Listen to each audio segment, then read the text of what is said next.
Thank you, ladies and gentlemen, for coming. I think I'll be able to be reasonably terse given the very heavy artillery that follows me on our side. I think it might perhaps have been felt when I was chosen that the case for atheism should not be made by the spokesman for its moderate wing, Richard Dawkins. It might be okay to have at least one extremist on the panel. And I'll begin at once by recalling an exchange I had recently in Colorado Springs with a spokesman of America's evangelical broadcasting wing, a much overrated but nonetheless significant force in American politics. This broadcaster asked me, in response to my own statement of unbelief, he said, "I insist that you answer the following question, and that you answer it with a yes or a no." I braced myself. I accepted the challenge unseen. He said, "You are to imagine yourself in a strange city where you've never been before. You are to imagine nightfall coming on and you to be without friends or succor in this town.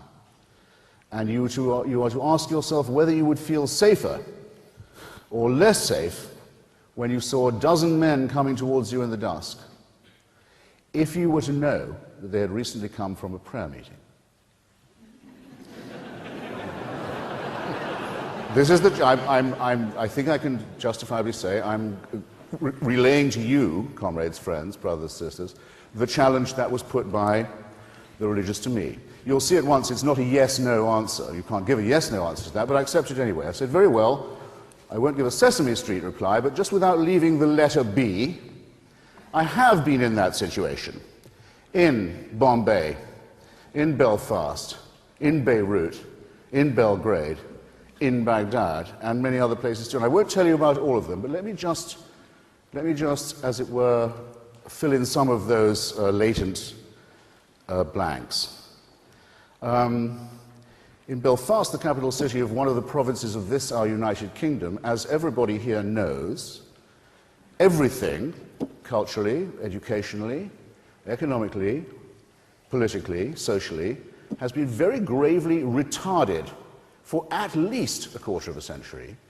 At least half a century and maybe more since partition, and before that, because partition is both the outcome and the cause of sectarian warfare in this town, by the simple fact that there are people there who are willing to kill not just one another, but one another's children on the basis of what kind of Christian they are. Horrible things are done, not just in pubs and clubs, but on the streets, on housing estates, on university campuses in that city still, despite the relatively good news we've had today, where the situation remains dominated by barbaric sectarian party leaders, on this and no other basis. Both churches demand that their children are sent to separate schools. They each agree with the other that above all things their own children must be protected from the faith of another faith. I don't think I need to elaborate very much more on how horrendous the consequences of that have been and how they are enshrined, by the way, in our own constitution, which mandates that our own head of the church is also the head of the state and of the armed forces, with all the ludicrous Windsor consequences that you get if you found a national church on the family values of Henry VIII. These conditions, which are farcical in England, Wales, and Scotland, are tragic and ugly, only a few minutes flying time from where we sit.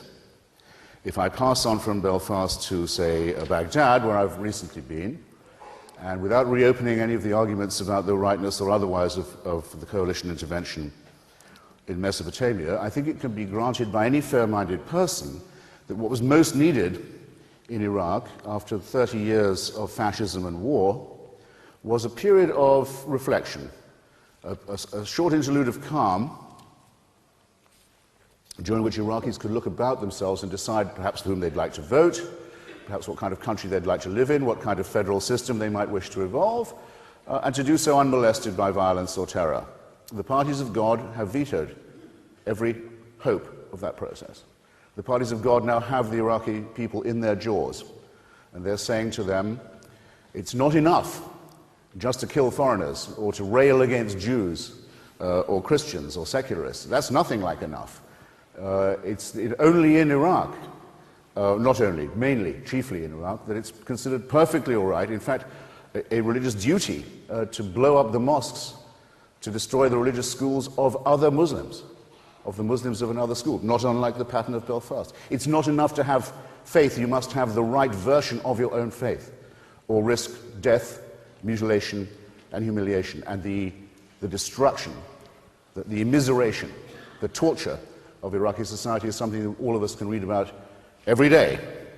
Suppose we're to go to Beirut, the pearl of the Levant, the most civilized and beautiful and cultured city of the Middle East, and to see what happens when, for politicized reasons, a sectarian constitution is in place which says that the president of Lebanon must always be a Maronite Christian, that the speaker of its parliament must always be a Shia, that its vice president must always be a Sunni, that the Druze must have their share, and so on, leaving out at the very bottom, I'm afraid, such forces as Kurds and Armenians, but making everyone defined in their citizenship by their faith.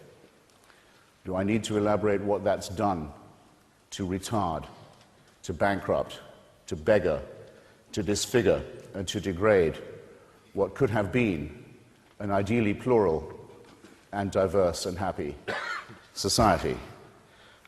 Remaining with letter B, shall I say Banja Luka? Shall I say Belgrade? Or just say Bosnia?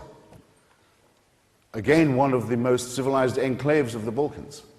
For many years, protected by a secular constitution and the remains of what had been a secular and democratic republic. And just look what happens when it is decided that it is a matter of faith that determines your citizenship, your allegiance, your identity, your nature, your rights.